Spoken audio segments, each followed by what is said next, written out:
किसान भाइयों, जो हमने समय बताया आपको उसके हिसाब से आप सरसों की बुआई करोगे तो आपको चमत्कारी लाभ मिलेंगे। किसान भाइयों नमस्कार।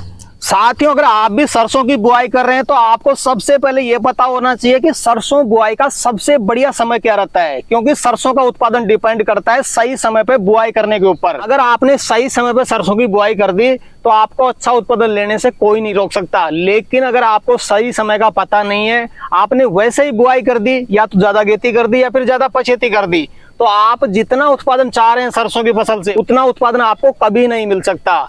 साथ ही साथ आपको ये भी पता रहना चाहिए कि मैं जब सरसों की बुआई कर रहा हूँ उस समय पे टेम्परेचर कितना है, क्योंकि टेम्परेचर भी काफी ज्यादा मायने रखता है। तो किसान भाइयों, अगर आप सरसों की बुआई करना चाहते हैं तो आज के वीडियो में आपको क्लियर जानकारी मिल जाएगी कितना टेम्परेचर होना चाहिए, तब आप बुआई कर सकते हैं। साथ ही साथ सरसों बुआई का सबसे सटीक समय क्या रहता है। किसान भाइयों, आज के वीडियो में आपको शानदार जानकारी मिलने वाली है। वीडियो कंप्लीट देखें। वीडियो पसंद आए तो लाइक शेयर करें, और जिन किसान भाइयों ने अभी तक हमारे चैनल को सब्सक्राइब नहीं किया, चैनल को सब्सक्राइब कर लें। तो आइए किसान भाइयों, कंप्लीट जानकारी के लिए मैं आपको मिलवा देता हूं एग्रीकल्चर एक्सपर्ट से। सर जी नमस्कार। नमस्कार, राम राम किसान भाइयों। मैं बनवारी जी नाडला, मैं नाडला बाबा कृषि फार्म से बिलोंग करता हूँ। मेरा गांव गढ़वासी है, तहसील कोट खारदा, जिला जयपुर, राजस्थान का रहने वाला हूँ जी। सर जी, काफी किसान भाई सरसों बुआई की करीब करीब तैयारी कर चुके हैं। बिल्कुल। काफी किसान भाई कमेंट भी कर रहे हैं, सर जी हमारी इधर इतना टेम्परेचर है, क्या हम सरसों की बुआई कर सकते हैं?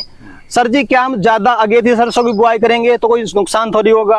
कई किसान भाई कमेंट कर रहे हैं, सर जी हम तो अक्टूबर के बाद में सरसों की बुआई करते हैं, तो उस समय पे सरसों की बुआई करते हैं तो कोई नुकसान थोड़ी होगा। मैं आपसे सबसे पहले जानना चाहूंगा, क्या समय का भी कोई इफेक्ट होता है, कोई प्रभाव पड़ता है उत्पादन पे? देखो किसान भाइयों, इनका प्रश्न समय का है कि सरसों बुआई का सही समय पे बोए या अगेती बो दे या पीछेती बो दे तो भी कोई फर्क तो नहीं पड़ेगा। बहुत ज्यादा फर्क पड़ेगा किसान भाइयों। यदि आप अगेती फसल बोते हो तो पहले तो ग्रो ही नहीं होगी वो, क्योंकि टेम्परेचर इतना हाई रहता है अगेता।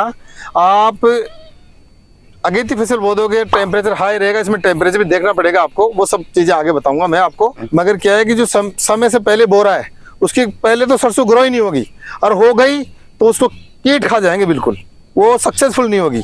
दूसरी बात आती है पीछेती की। समय पे नहीं बोकर हम लास्ट में बो दें तो उसमें भी क्या है, ग्रो तो तुम्हारी सरसों हो जाएगी, लास्ट में ग्रो में कोई दिक्कत नहीं आएगी, ग्रो तो उग जाएगी, कीट भी कम लगेंगे, मगर लास्ट में जाके उसका उत्पादन कम बैठेगा। उसका कारण क्या है? उसका कारण भी यही है कि एक तो कल्ले छोटे बनेंगे उसमें, और फिर क्या माओ का चेपे का प्रकोप उसमें आ ही जाता है, बहुत ज्यादा आ जाता है। दूसरी बात, इतना उत्पादन घटा देते हैं कि आप जो लाभ लेना चाहते हो ना, जो पैदावार लेना चाहते हो ना, वो पैदावार आपके बैठेगी नहीं, कुल मिला के आपको हानि होगी।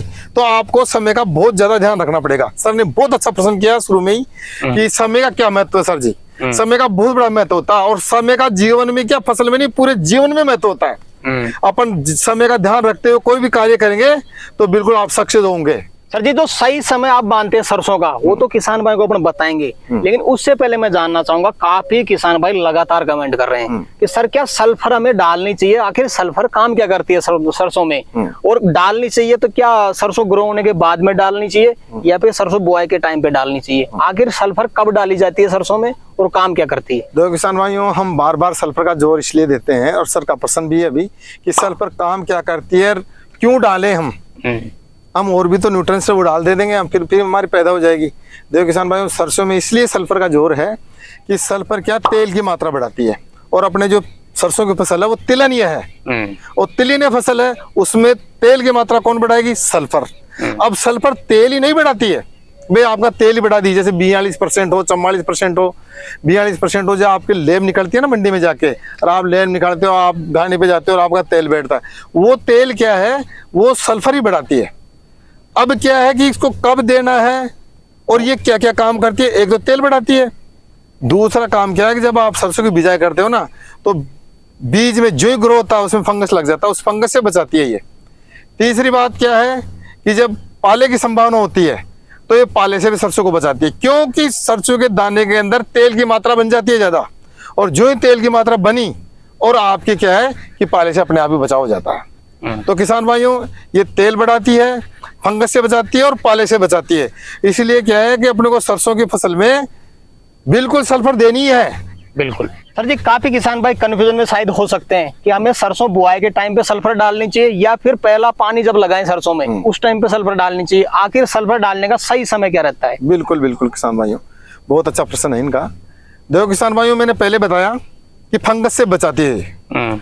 अपन ग्रो करेंगे, बीज जमीन में डालेंगे तो जो बीज अपना, वैसे तो अपन क्या है बीज को उपचारित कर लेते हैं, मगर फिर भी क्या है ये भी कुछ हेल्प करती है। उपचार करने के बाद में फंगस तो नहीं आएगी, मगर ये भी कुछ हेल्प करती है कि जो भी पौधा ग्रो होता है और उसको फंगस से बचाने का कार्य ये भी करने लग जाती है। और जो जमीन के अंदर पहले डालते हैं, जमीन के अंदर उड़ाई द्वारा पहले डालते हैं, वो ज्यादा, चाहे आपकी सल्फर लो, चाहे आप फास्फोरस लो, चाहे नाइट्रोजन लो, चाहे पोटेशियम लो, कोई भी पोषक तत्व ले सकते हो, वो ज्यादा काम करेगा।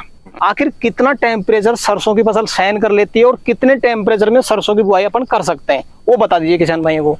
देखो किसान भाइयों, देखो सही सटीक टेम्परेचर आप मानो ना तो 30 से -30 के लगभग, मगर आप 32, 33, 34 तक भी जा सकते हो, आप ग्रो हो जाएगी आपकी सरसों। यदि आपकी 32 टेम्परेचर है, 33 है, तो भी ग्रो हो जाएगी, मगर आप इससे ज्यादा ले लोगे, 40 तक पहुंच जाओगे तो आपकी सरसों ग्रो होगी नहीं। तो टेम्परेचर का विशेष ध्यान रखिए किसान भाइयों। इसमें क्या है कि मेरा मानना तो 30, 32, 29 यहाँ तक का है, मगर 34 तक भी हम कर देते हैं, हम भी कर देते हैं, ऐसी कोई बात नहीं है, सीडरिंग विधि से कर देते हैं।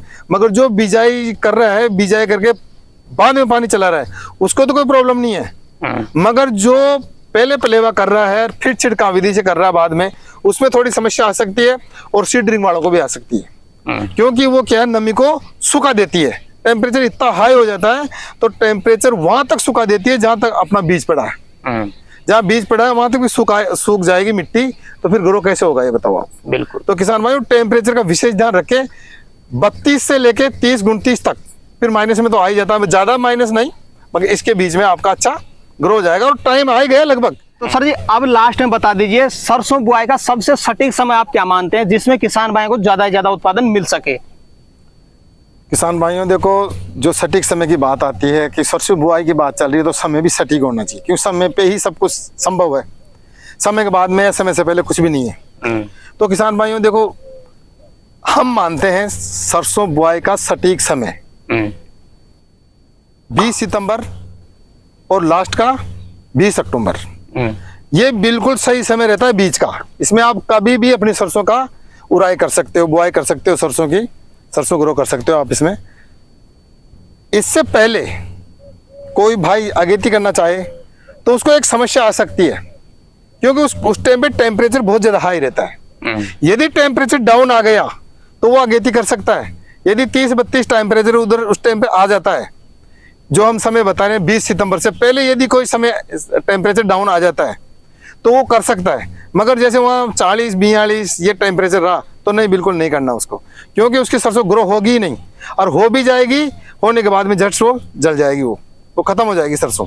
तो किसान भाइयों जो टेम्परेचर, क्योंकि जो हम समय बता रहे हैं वो टेम्परेचर के माध्यम से बता रहे हैं कि उस टाइम पे टेम्परेचर डाउन हो जाता है। 20 सितंबर से टेम्परेचर डाउन होने लग जाता है तो अक्टूबर तक डाउन हो जाता है, फिर उसके बाद में ज्यादा डाउन हो जाता है। वो जो ज्यादा डाउन हो जाता है वो भी सही नहीं है, क्योंकि उसमें सरसों जो ग्रो होती है वो बहुत लंबे समय ले लेती है ग्रो होने में। और ये जो समय बता रहे हैं उसमें 7-8 दिन, 7 दिन, 5 दिन, 6 दिन इसके अंदर ग्रो होना स्टार्ट हो जाती है। तो किसान भाई बिल्कुल सटीक समय ये है कि आप 20 सितंबर से 20 अक्टूबर तक ले जा सकते हैं उसका। दूसरी बात ये आता है किसान भाइयों को, हमारे पास कॉल भी आ रहे हैं, 20 अक्टूबर तक तो हमारी धान की फसल लगी रहती है, खाली नहीं होते हैं खेत, तो हम सरसों लगाना चाहते हैं तो हम क्या करें। तो वो किसान भाई हैं जिनके धान की फसल खेतों में लगी हुई है, वो क्या नवंबर तक भी और उड़ाई कर सकते हैं। मगर नवंबर को भी मतलब 1-2 तारीख या फर्स्ट वीक तक, ऐसा नहीं है आप ज्यादा पूरा नवंबर ही ले जाओगे। ले जाना चाहता है कोई किसान और उड़ाई करना चाहता हो ले जा सकता है वो, मगर फिर उसमें उत्पादन नहीं बैठेगा आपको, क्योंकि उधर जाके चेपे का शिकायत आ जाती है, आगे जाके चेपे की शिकायत आ जाती है। और क्या है कि जो कल्ले बढ़ने चाहिए सरसों के लंबे, वो नहीं बढ़ेंगे। उसका कारण क्या है कि उस टाइम पे टेम्परेचर बदल जाता है। जो शीतकाल ऋतुएं होती है ना, उसमें क्या है कि सरसों ग्रो होती है और दाना लेके बढ़ती है वो, और फिर जो ही गर्मी का मौसम आता है, टेम्परेचर बदलता है, तो वहीं रुक जाती है वो, और उस पर चेपे की शिकायत भी आ जाती है। तो क्या कल्ले भी छोटे रह जाते हैं और आगे जो कल्ले हैं उनमें भी क्या है चेपे की शिकायत लग जाती है। तो किसान भाइयों उधर क्या है उत्पादन आपका बहुत ज्यादा घट जाता है। तो आपकी फसल उसकी बजाय तो आप दूसरी फसल लगा सकते हो। आप ज्यादा मतलब नवंबर पूरा नहीं ले, नवंबर का पहला वीक ले सकते हैं। वो भी कौन किसान भाई ले सकते हैं, उनको भी मात्रा इतनी बैठेगी नहीं, पैदावार थोड़ी कम बैठेगी, मगर हाँ उनको थोड़ा हो जाएगा। मगर क्या है कि जो ज्यादा ही ले जाए पिछेती, उनको तो संभव ही नहीं है, हम तो कहेंगे नहीं, हम तो गाइडेंस करेंगे नहीं, उनकी इच्छा ले जा सकते हैं वो। मगर क्या है किसान भाई, जो समय है 20 सितंबर से 20 अक्टूबर तक, ये राइट समय है, इसमें आप बुआई कर सकते हो। बिल्कुल आपका अच्छी पैदावार बैठेगी इसमें। बिल्कुल सर। तो सर जी वीडियो के अंत में किसान भाइयों को कोई विशेष टिप्स आप देना चाहें तो दे सकते हैं। तो किसान भाइयों, जो हमने समय बताया आपको, उसके हिसाब से आप सरसों की बुआई करोगे तो आपको चमत्कारी लाभ मिलेंगे। हमने सब के बारे में बताया आपको, खाद के बारे में बताया, बुआई के बारे में बताया, समय बताया, सब कुछ बताया। आप इसको अपने जीवन में फॉलो करोगे तो आपको चमत्कार लाभ मिलेगा। इसी बात पे आज जय जवान, जय किसान और जय हिंदुस्तान और राम राम भी और राधे राधे भी। जी तो सर जी आज आपने किसान भाइयों के लिए समय निकाला और अपना अनुभव आपने किसान भाइयों तक शेयर किया, उसके लिए आपका बहुत बहुत धन्यवाद। तो जय जवान जय किसान। तो किसान भाइयों जानकारी कैसी लगी हमें कमेंट करके जरूर बताएं। वीडियो पसंद आए तो वीडियो को लाइक करें, बाकी किसान भाई तक वीडियो को शेयर जरूर करें, और जिन किसान भाइयों ने अभी तक हमारे चैनल को सब्सक्राइब नहीं किया, चैनल को सब्सक्राइब कर लें। तो किसान भाइयों आज के लिए इतना ही, मिलते हैं नए वीडियो में, तब तक के लिए जय जवान जय किसान।